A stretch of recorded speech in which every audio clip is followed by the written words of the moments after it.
All right, folks, welcome into another edition of the High School Huddle, your one-stop shop for all things and everything Section 5 sports. I'm AJ Feldman. He's Carl Jones. Big week of high school sports. All of our bricks have been laid out. We've got a nice little wall up. We've closed the books on the sectional slate. We're on to the state tournaments. We did it. We made it through all of our sectional championships. All of our bricks have been shot. Some of the title ceremonies a little bit better than others, but we got them all, Carl. I'm not going to blame the kids for that. The kids wanted the enthusiasm. You know, they took it to the student section. It just, I don't know if the directors wanted to give the kids the moment that they wanted, you know, but it was a very fun a weekend for sure. Seeing all the kids get rewarded for their hard work and raise those bricks like you said. Yeah, I've always said that we need to teach we need to hold a clinic every single day, or not with every single team, administrator, coach, whatever, how to do a brick ceremony. Because we've been at more of these than anybody else. Like sometimes they'll just like there's no build up to it. You know, as much as we hate every single person, well, not hate, we don't hate it, but it takes time and we don't have a lot of time. As much as it takes time to give, you know, the medal, the hat to everybody, it sets the stage. It builds up, you know, we get our, you know, grand finale, but, you know, sometimes like they happened with the boys lacrosse yesterday, they're just like, hey, here's your brick. It was the worst one. It was not this past year in volleyball. It was the year before. I believe it was like a Class C, a Class D sectional championship game. I think North Star was in it. I can't remember who they played, who they did. The brick wasn't even unwrapped when they handed it to them. Like the brick itself was exposed, but you know, they have like the little volleyball player or whatever on it. It was still like wrapped up. It looked like a giant, you know, thumb on the top of the brick. And they just kind of handed it to them and they did nothing. That was by far the worst one. Like I said, I called yours yesterday, bottom 5. That one was the worst I've ever seen. Once again, I'm not going to blame the kids for what's going on. This is an epidemic. No, it's not an epidemic, but we got to fix it, man. Because, you know, not just for the kids' sakes, but, you know, we want to, for the camera's sake. It's a perfect shot. It's a perfect shot. And, you know, the bricks are special. Not everybody gets bricks. If you've never seen any other sections, it's not bricks. They have different stuff, but Sector 5's got the bricks. We love raising the bricks. We love when they do it right. But moving to the teams that actually rose up those bricks, we had a lot of stuff going on, some softball, some baseball, some girls lacrosse, some boys lacrosse, everything. You know, Carl, last week, it seems like it was ages ago, but you spent your Saturday all day long shooting some softball action. We got some really good teams winning some really good games last week. That's for sure. Oh yeah, we're gonna starting the top dog division in Class AA. Fairport took down Victor in the 1-2 matchup. Took them down 2-1. That game was interesting from a standpoint where Cecilia Byrne came in on relief. Bases were loaded, I believe, in the third inning. Came out of the inning a lot unscathed. They were all good, no run score. And then it happened again in the 6th. Bases loaded again. Back against the wall, Victor's trying to punch through, trying to, come out on top. Cecilia Byrne, once again, I believe, ended that inning on a strikeout. They were all good. Fairport came out with the dub. I believe that's not their second sectional title in a row, I don't believe, but no, they didn't. They lost last year in the championship game to Schrader, who went down to. You're right. That was the storyline with that. You're right. Yeah. So the first actually since 2012. So shout out to the Red Raiders for coming on top in that one. And then talking about Schrader, they got it done against their crosstown rivals, and Thomas taking a 62 dub. Once again, Molly Procolo doing her thing, as she always do, in the circle. And then Kristen Clement. I've been to about 3 Schrader games in the past, week or so, and she got home. I think she has 2 homers. So shout out to her for showing off her power. I mean, Schrader's a team, as we talk. We'll get to a little bit later. They can go. They're good. They can go all the way. So. Hopefully they continue their season for as long as they can, because that's a team I'm very excited to see where they go. And then another crosstown matchup, Sutherland taking down Minden, who was a top seed. Minden also had another ace on the mound. She only gave up 2 unearned, but 2 was all that Sutherland needed. A big performance from Maddie Ward in the circle. Complete game shutout. Not a lot of strikeouts, which is disappointing on my end, because I wanted to show her some love with some strikeouts, showing that she shut out Minden. But it wasn't a lot to get. So, that's on me for not getting the 3 that you got. That's on me, Miss Ward. I'm sorry. But you had a great game. I'm giving you your flowers right now, shutting out your crosstown rivals, a team that we all know that was a really good team. So those are the games. And, man, it was a long day, but it was rewarding to see everyone's hard work get rewarded. Exactly. And I realize I do this every single time we have a guest on. I forgot to say that we have a guest coming on our podcast. It's in the title, so hopefully you saw it in the title.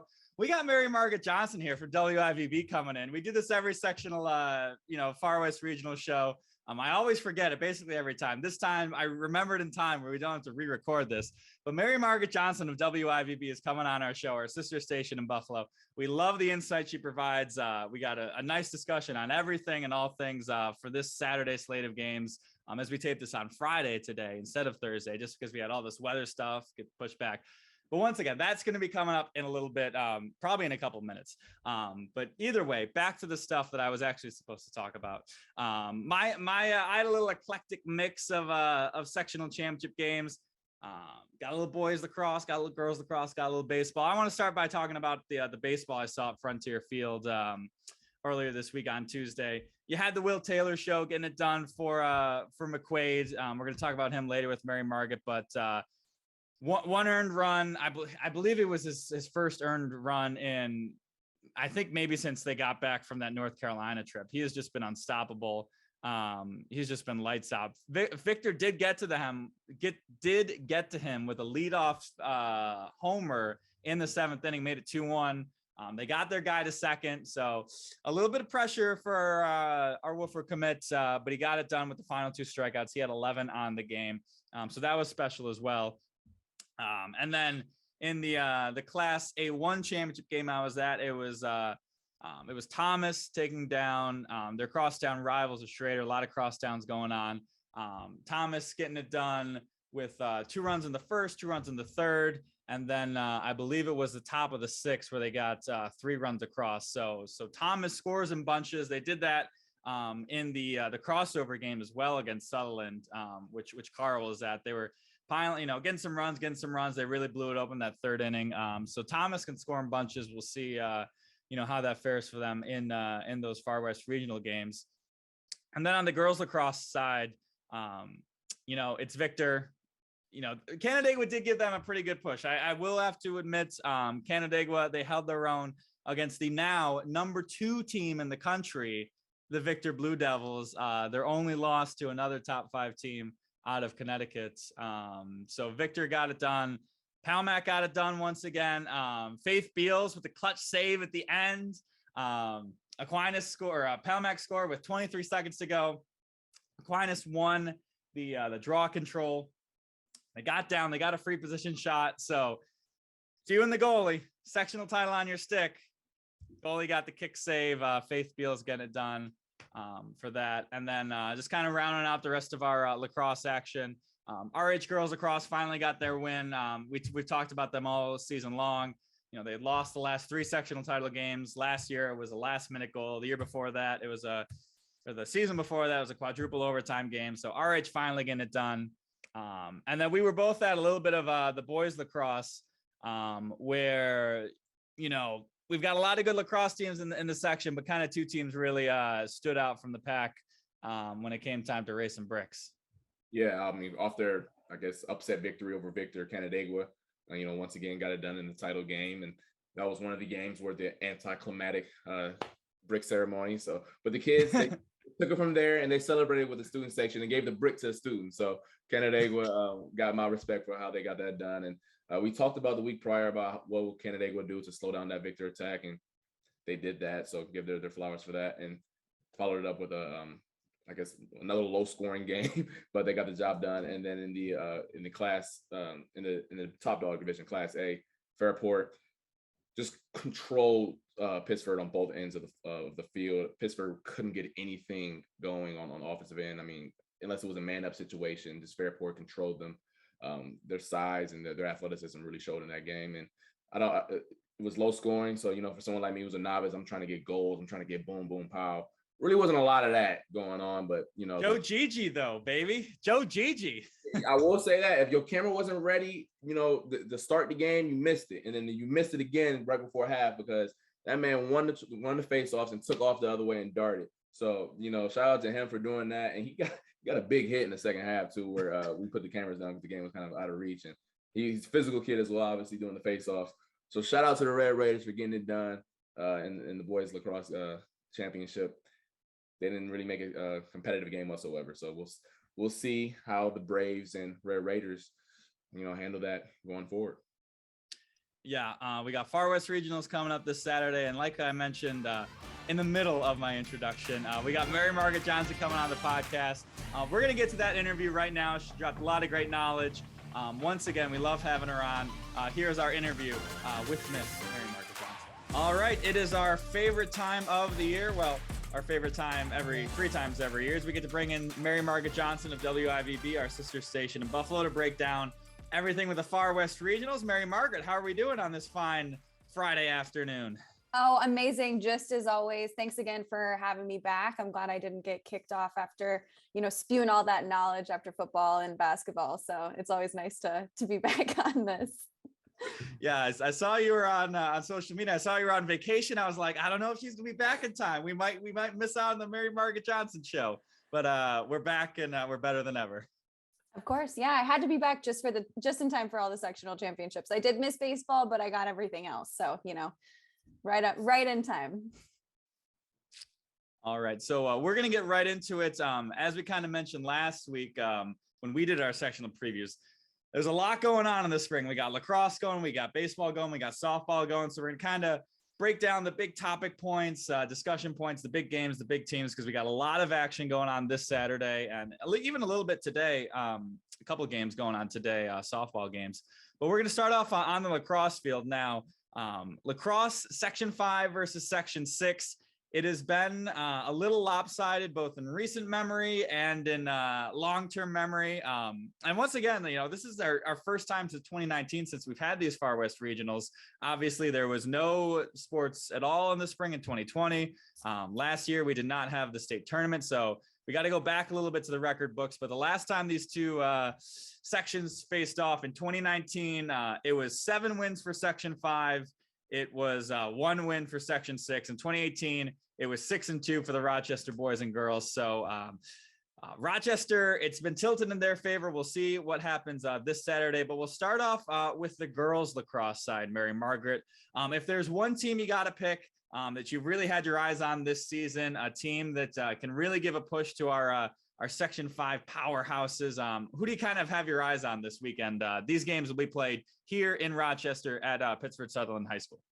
I think if you would have asked me this last week before, yesterday's results, I think my answer would have been the Lancaster girls, because they have been the most dominant in the section. I mean, they won like 14 out of the last 15 Class A titles.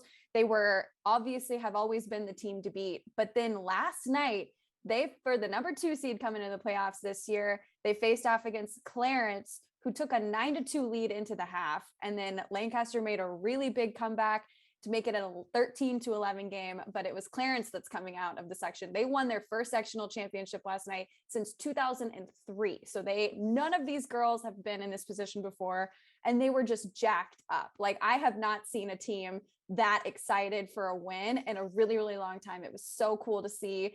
And I think just seeing all of that, being there at that game, seeing how dominant they were against the team that, like I said, has been the team to beat in Western New York, I think that they're definitely going to be the underdog, because they've never been in this position. They've never made it past the sectionals. And now they're coming in, obviously we all know about Rochester lacrosse. And so they're coming into something that none of them have ever been a part of.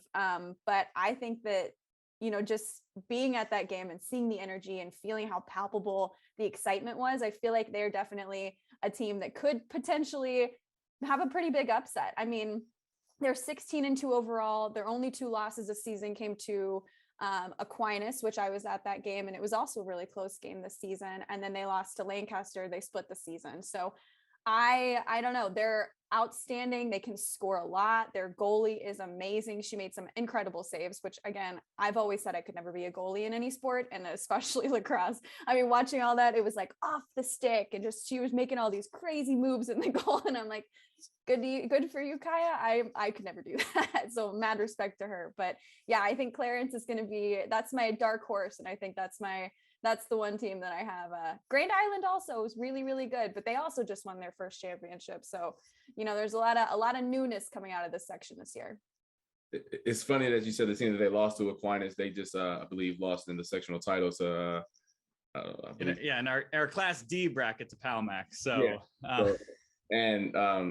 And they're up against RH, who's obviously as AJ knows, a really, really formidable foe. They have a bunch of scores. It's funny, like a lot of teams, you see the stat sheets and it's just like one girl who's just far and away like getting all the goals. But then I shot a couple RH games this year, and it's just a who's who, like depending on what type of night it is. So it'll be interesting from my perspective to see someone outside of the section, because I didn't grow up watching lacrosse. Me and AJ have talked about this a ton. Neither did I. And my first experience is high level lacrosse in Rochester. So just being able to see a different, this different level in class, different section of lacrosse will be interesting to see from my perspective for sure. Absolutely. And I mean, seeing Clarence play Lancaster over this this season, Lancaster's got a lot of talent, a lot of really tall girls on that team. So they had a ton of height, which was very different than the Clarence team, but they're incredibly fast. So they got a lot of speed on this team. They can shoot. Then it's the same that kind of thing as you were saying about Rush and Rieta, is that they have a lot of people that can score a lot of goals. Whereas, Lancaster had a couple girls that got the majority of them, but Clarence really spread it out. And they, especially last night, there was girls that were getting 3 goals apiece, but there were so many of them that that's how it ended up with that 13 goal win. But yeah, I mean, it was incredible. And I again, like you said, Carl, I mean, I never grew up watching lacrosse. I had to actually learn it last year. Anything about it, I'm still trying to figure out some of the lingo. This little Texas girl doesn't know. I can speak about baseball and softball for days, but it's, I'm still trying to be like, oh, how would you describe what you just did? Especially girls lacrosse. I mean, boys lacrosse, I feel like the rules are a little more straightforward. Girls lacrosse, there's a lot of whistles. There are a lot of things going on. I've been around lacrosse, a decent bit. I still kind of give up on girls lacrosse. It's so much fun though. I mean, it's a lot of fun. I love watching lacrosse. I think if I'd grown up with a school that had lacrosse, I probably would have tried out for it, and I probably would have played, and I think I would have been really good, but that's just me. Yeah, I was just at the Class D championship game, and they were calling 3-second violations, which was a new one to me. I had never seen that one. I assume it's the defense. I think it's something to do with zone defense or something like that, being too close to the crease. I'm sure people are like, man, the guys don't know what 3 seconds is on defense. I'm sorry, I don't. Maybe I'll look it up while we're talking about the boys lacrosse side. Speaking of which, it's time to switch over to the Buffalo area for the boys lacrosse Far West regional games. Same question, Mary Margaret. If you got your eyes on a team that can push one of our top dogs to the brink, maybe get that win, hopefully get that win for your guys' sake, who would you have your eyes on? So I know you told me to pick one, but I actually have 2. I couldn't decide, and the more the merrier. I'm sorry about that. So my first is Class C. The more the merrier. My first is the Class C matchup with Lakeshore Silver Creek. I watched them last night in their game against East Aurora, and they are incredible. They're 18-1 overall. Their only loss this season to Canisius, which is obviously a private school and incredibly good this year too. They beat East Aurora 11-5 last night, and they had like a 4-0 lead in the first couple minutes. So they're incredible. They're so fast. They play with a style of lacrosse and boys lacrosse that I had not seen before. Like, they're just whipping it. They're nasty. They're making all these crazy moves. I thoroughly enjoyed watching them last night. They're undefeated in Western New York, except for that one loss to Canisius. And their top players on this team are, and I'm going to probably butcher this. I think I butchered it last night, but Obrig Tall Chief, who had 81 points already this season, and then Joycey John, who's had 80. So they have, 2 of the top 10 players and the scoring wise in Western New York on the same team. They both scored multiple goals last night. So I had to say Obrig Tall Chief multiple times, but they're an incredible team. And then my second team is the Class D team coming out of Section 6, which is Akron. Same kind of thing, the same kind of style of play as Lakeshore Silver Creek. They're 14-3 overall coming out, and their only losses this year, the same kind of thing as Lakeshore. They had a loss to Canisius, a loss to Clarence, and a loss to Eden North Collins. So they have 3 teams that were playing that were bigger than them. All of those were pretty close as well in those losses. And then they beat Salamanca 22-18 in the title game. So they score a ton of goals. They have the top scorer in Western New York in Travis Fry, who has had 79 goals so far this season, just a casual 79. He has 127 points already on the season. And then the number 5 best scorer in Western New York, Brayley Adams, who has had 67 goals and 88 points. So, I mean, again, they scored 22 points in their championship game. So they're scoring out the wazoo. They're so much fun to watch, so fast. It's just really fun lacrosse coming out of those two. I mean, yeah, the numbers speak for themselves there. I heard 81 and 127. I'm like, look, I know I might not be well versed in like all the numbers, but I know that's a lot. I don't care what sport we're playing. Wow. I mean, especially with the lower level divisions, and maybe the number of guys who are on the team, the talent discrepancy kind of sticks out a little bit. So when you got a legit guy on those type of teams, they really stand out. And the 2 teams out of the Section 5 for us, AJ knows a lot more about Penyan, and because I don't believe I saw him this year, but I saw Palmac a few times, and they took on a Class A foe this year, handled it in the first game of the year, and then they lost to, I believe, the Class B title game runner-up. So they've had their chances up against those, I guess, higher level opponents, held their own a little bit. But Palmac, once again, is one of those teams who they're explosive as well. They can put points up, and they clearly know how to play 2 styles of lacrosse, I guess you can say, because in the championship game, they won 8-5. Now they have a bunch of games where they can put up 15, 16 goals. So depending on however, I believe Clarence wants to treat this, not Clarence, I'm sorry. Lakeshore, I'm sorry, excuse me. I talked so much about Clarence last but it depends on whatever style they want to bring. I think Palmac will be ready for it. Yeah, and it's interesting. You mentioned that your Class D team, Akron, Penyan, as Carl alluded to, they have, I believe it's 26 of their last 27 sectional title games. Penyan has won, but this is a different Penyan team that we've seen in the past. It is very young. It's really experienced. You get some 8th graders, some freshmen, some sophomores in there. They kind of scratched and clawed their way to a sectional title game. This was really not Penyan's year. This is their down year when they barely win a sectional title. So Akron, Penyan could be certainly the one to watch in the boys lacrosse bracket in the Far West regions. I mean, when I just saw the score 22-18, my first thought was like, are the goalies even playing? But they just had, Salamanca also had a ton of players on that team who score a lot of goals. So it was literally, the game went on so much longer than I thought it was going to, just because neither team could stop scoring. Yeah. And so there we go. Our boys' favorites, our girls' favorites. Now, is there another story, another team, another school that is one of our alma maters that you kind of want to talk about here as we wrap up the lacrosse segment here? I mean, big shout out to Eden. They won the sectional title. So, and I know that you're the mighty Eden Raiders. The mighty Eden Raiders, which by the way, for the record, nobody calls them that. This isn't like a Eden thing. We call them the mighty Eden Raiders. I've just kind of started calling them that on this show, just for the record. But continue, Mary Margaret. It's just an AJ thing. I mean, obviously, yeah, mighty Eden Raiders. They won on Wednesday night in the Class D game, so they're moving on. So that's going to be a pretty exciting one for them too. No, not Wednesday. They won last night. They won Thursday. My days are, with Memorial Day on Monday, I have absolutely no idea what day it is. They won last night, so now they're moving on. Yes, they will. They'll be taking on Palmac in the Class D championship game. I thought it was going to be myself able to shoot that for my alma mater, but the schedules kind of got switched around for the last time. I think it's going to be Carl there, so maybe I'll go and just watch the end as a fan. I don't know, but Thad gets to watch Aquinas all the time. Whatever, we got some other local guys. I don't get to cover my team very often, so when we do, I like to shout them out for sure. But now it's exactly now it's time to switch over to softball, where Carl was man in the fields this past weekend for our sectional championship game. So he's seen a lot of these teams. Let's head over to some softball action. Yeah, let's start in the big division. Class A.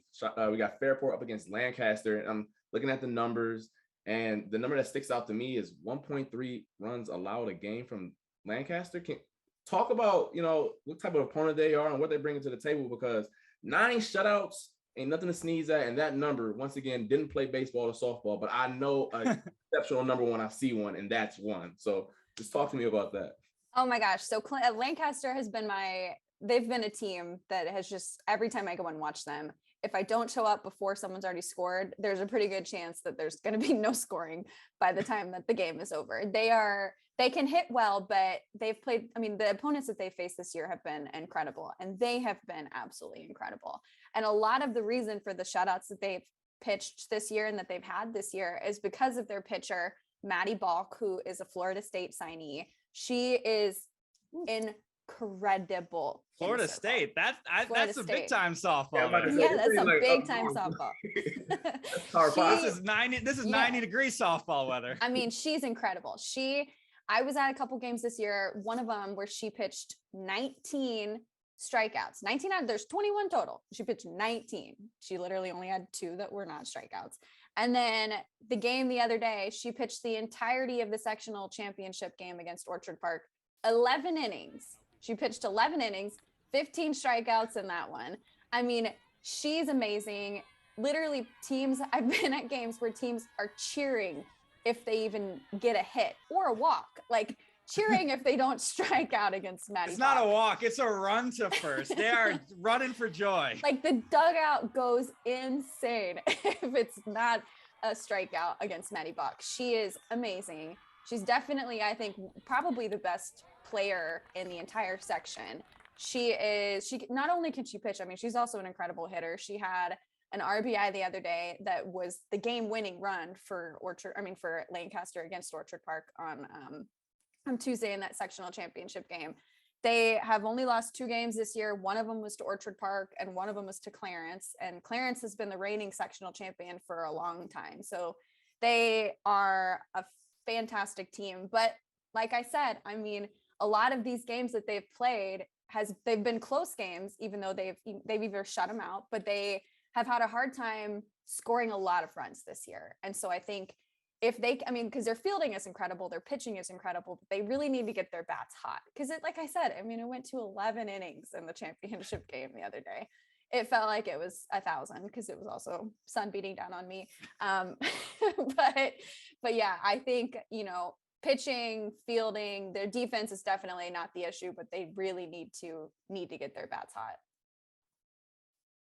Yeah, wow. You mentioned, I forgot, about lacrosse. We do have some state rankings in here to look at this. Lancaster, number 3 in the states, second of the New York State Public High School Association teams. Fairport is 5th overall. So we got a top 5 battle coming our way this weekend. Fairport, they've kind of had some up and downs, but they've really kind of found their stride late in the season.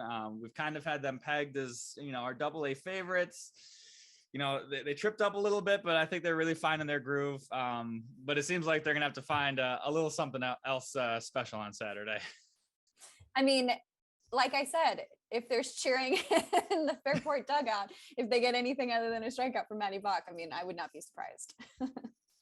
Well, wow. I hear that. And I was at the Fairport sectional championship game. Cecilia Byrne, she did a great job, and I thought she was a great pitcher, but I hear Florida State and those gaudy numbers. I'm like, oh, okay, so for sure. And then we're going to go down to Class A, where a team that I've had a ton of fun watching this year in terms of what they've been able to do in the batter's box and also on the mound. Well, not in the mound, in the circle, as AJ helped me out with one time. It's not really a mound in softball, right? They're taking on Will South out of the Section 6 area. Talk to me about Will South. So they're 15-6 overall. They are the A2 winner. They beat the defending champions, Will East, in the crossover game on Thursday night that was supposed to be on Wednesday night. But that was a defensive battle from start to finish. I mean, it was only 1-0. And I feel like when you get to those games and you see those 1-0 games, because they've also had some games where they've won by a lot. And then they have, the 1-0 is just, that proves, I feel like, so much of what this team can do, because they can win in the big games and then they can win in the really tight games. They are a fun team to watch. I mean, they wear these pinstripe uniforms, which I've always been a fan of pinstripes. So just from that aspect, I enjoy watching Will South, but they're a very fun team. And I think that, they could be one of those teams that just kind of shocks everyone, because Will East has really held, their hand on the throat of the Class A in the last couple of years. They've been a fantastic team. And then this season they were a little bit down, but they still made it all the way to the A crossover game. Yeah, looking at those state rankings, Will South at 14th in the latest polls. Our team here in Section 5, Schrader, number 3 overall. They were our AA champs last year. They have really found their way late in the season. They've got the pitching, Molly Bricolo. They've got a lot of home run hitters, so they can pack a punch. It's going to be a tough battle for Will South there, because Trader definitely seems to be finding their own late in the season here. And then moving over to the baseball side of things, some of these games here in Rochester, some of them over in Buffalo. We'll start with the big dogs at 11 a.m. in the morning here out in Rochester. Orchard Park versus McQuaid. McQuaid, the Will Taylor show, getting it done. I've loved watching him every single time. Orchard Park. These two teams actually met in the 2015 Far West Regionals games. Orchard Park, the last winner. Since then, it's been all Section 5. So tell me what the Quakers can do to potentially try and get to our main man, Will Taylor, here. So Orchard Park actually had a really interesting run through the playoffs. I mean, they were the number 4 seed in AA, and they beat every opponent that they faced, every opponent that was ranked higher than them. They beat them by a lot. I mean, they beat Will North, which was the 2 seed in AA. They beat them 8-5 in the Section 6 title game. And then with the other games, I mean, they won 10-2 over Clarence, 9-2 over top seed Lancaster in the semifinals. So they had an uphill battle from the start, being the number 4 seed, and they did not let that affect them at all. They've won 9 of the last 10 games. The last game that they lost was early in May, and they lost to Will North, who they eventually ended up beating in the sectional game. And then, I mean, they've been a really fun team to watch. A lot of the players that played on the Orchard Park hockey team actually played and play on this baseball team. And as we saw, I mean, Orchard Park hockey went all the way. They've had a fantastic year, and they have a lot of athletes on that team. So there's a lot of really big slugging from these guys, really stout defense, but like I said, they kind of got hot right at the right moment, and the teams that they've really, really beat. Yeah, I got a list of notable guys from our good friends over at Pick and Splinters there. I went to Google search some of their names, see if anybody's committed anywhere, stuff like that. I'm searching this guy, he's the football quarterback. I'm searching this guy, he's the hockey player, something like that. So yeah, a lot of athletes on there. Like I mentioned before, they're gonna have to go into Will Taylor. I did look at the pitch count rules. We're gonna get to that a little bit later as well, but he's gonna be on 3 nights rest, so he should be able to go a max of 102. I assume that they're going to start him. And then moving over to Class A, moving over to Grand Island over in Buffalo, we have got Thomas, we have got Hamburg, and as I kind of alluded to before, Hamburg got there in quite an unprecedented way to this Far West Regional game. I mean, I have literally seen nothing like this in the 6 years that I've been covering high school sports. In Texas and in New York, I've never ever seen this happen before. So in the Section 6 championship game, the crossover game the other day, actually, Hamburg was playing Iroquois, and Hamburg have a great pitcher. Iroquois also has a great pitcher. But the Iroquois was up 5-2 they struck out the last guy. Iroquois was on the field celebrating. And then all of a sudden, all of the umps gathered in the middle of the field, stopped the celebration, and said that the Iroquois pitcher had exceeded his pitch count, and that win was forfeited.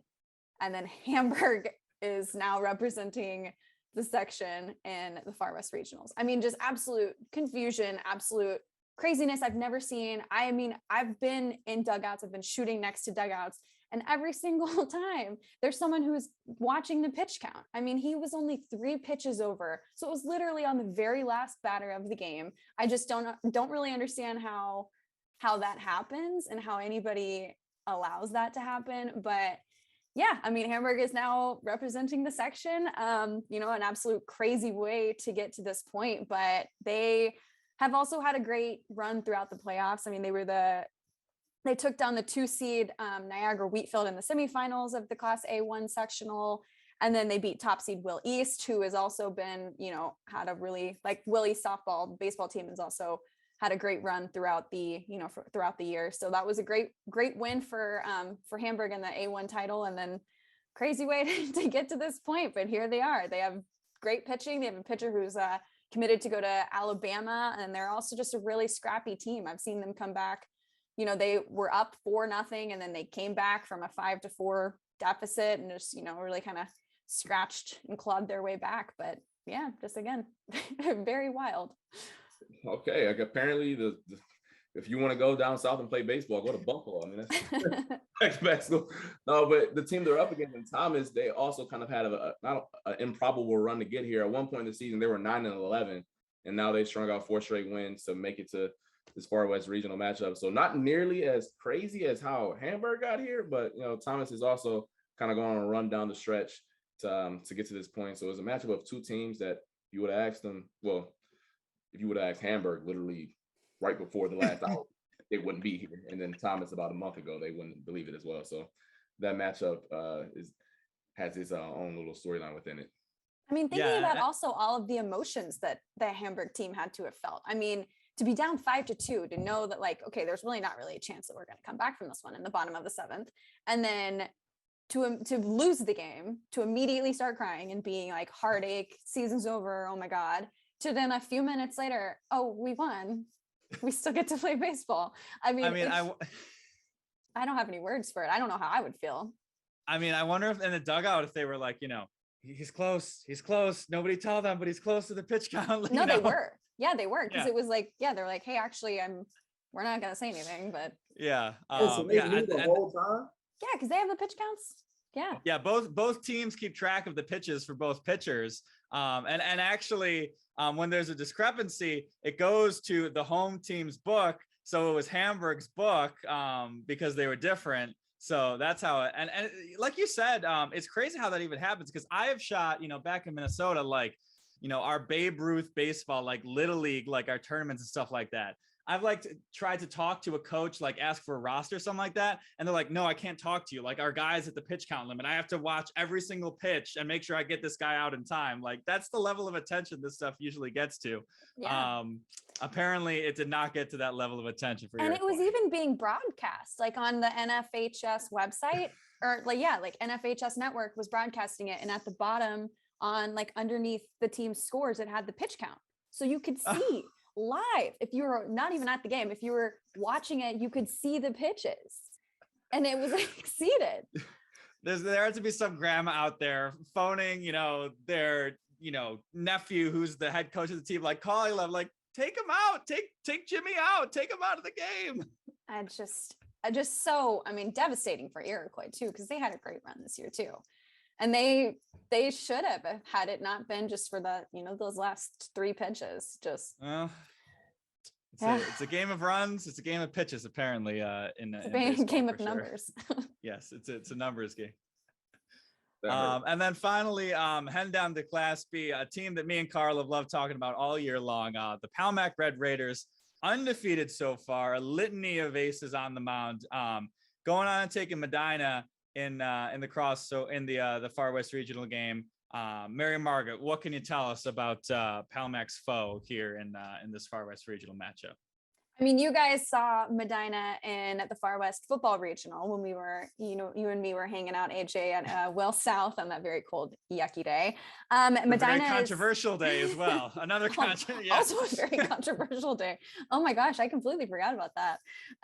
Medina, seems like it was 7 years ago. We've lived a lot of life since the fall. Medina is 21-3 overall. They've got a lot of athletes on this team, just like they had a lot of athletes on that football team. They're the Class B2 sectional champion, and then they were the 6th seed in the playoffs, actually. They had an uphill battle to come, because there's a lot of teams in this Class B region, and they beat teams 10-1, 15-0. They beat number 2 seed Southwestern 5-4 in the semifinal game. But then there's 1-0 victory in that sectional championship. Really, like I said, the same kind of thing. They've played a lot of big blowout games. They can obviously hit, they can obviously score runs, but then they can also, same thing as Will East and South Fall, they can win those really tight ones that just come down to the very, very wire. But then they beat Depew 4-1 in the Class B crossover. So, they've won almost the entire month of May. They've had a huge run that I think they're on like a 12 or 13 game win streak right now. So they've played really well when it counts. And, even though they were the 6th seed overall, they've only lost 3 games this year. Well, you talked about they've won the entire month of May. Palmac, they've won the entire year. They're rolling. They're rolling. And Medina, obviously, you talked about what they brought to the table in the football season and the athletes and how that transformed to the baseball field. So we know they got those caliber of guys. But I just gotta give a shout out to the Goodness brothers. I know they were hoopers on the court, and I had fun shooting them. So I'm happy they're doing a thing on the diamond as well. That's my 2 cents on this. AJ, take the floor because you know much more about this Palmac team. Yeah, I guess so. And we'll be able to finally get out to Palmac. I'm looking forward to it. Palmac a little bit out of our neck of the woods, so Carl's gonna finally get out there to see him. But no, Palmac. We talk about Will Taylor's pitch count and other guys' pitch count and things like that. Palmac can toss out a different ace every single inning. So Medina's certainly going to have their work cut out for them on Saturday. That's for sure. Absolutely. I mean, I'm just excited for all these games. Like I said, I mean, in the fall, I guess we had shot far West regionals in the fall and in the winter, but this is my first Far West regional for the spring season. So, it's exciting. It's fun. Again, I'm still learning about lacrosse, but baseball and softball, I am enjoying. I mean, I'm going to be at so many games this weekend. It's just insane. So it's going to be a lot of fun, a lot of heat. I'm excited to get some more color. And I did go and look it up. 3 seconds in girls lacrosse is when a defensive player is in the 8 feet zone for 3 seconds without basically checking matching up against an offensive player. So now we have all learned something new about girls lacrosse. The more here. you know. I'm sure I'm going to see something else tomorrow, and I'm going to be like, where did they get that from? So thank you, AJ, but so much is spinning right now. I don't know how much that helps me right about now. Yeah, we have been doing this for far too long, and it's time to let Mary Margaret go figure out her insane schedule, her map of games for this weekend. We're going to all be running around all over the place. Once again, we thank Mary Margaret for coming on, dropping all her insight and knowledge here on these Section 6 teams. If you want, she's got on WIVB all of these sectional championship games, crossovers, things like that. You can check out the highlights beforehand.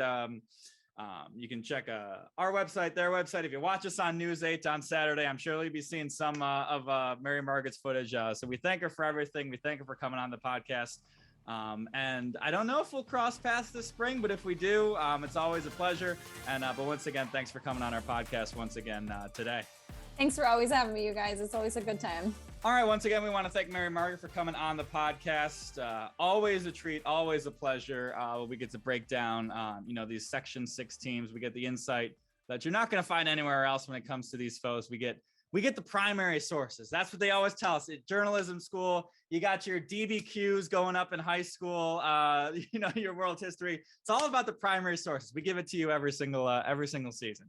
She knows what she's talking about. She's clearly passionate for everything that's going on. She one-man banding a lot, so she's grinding. So anything that you want to know about Section 6 high school sports, MMJ got you covered.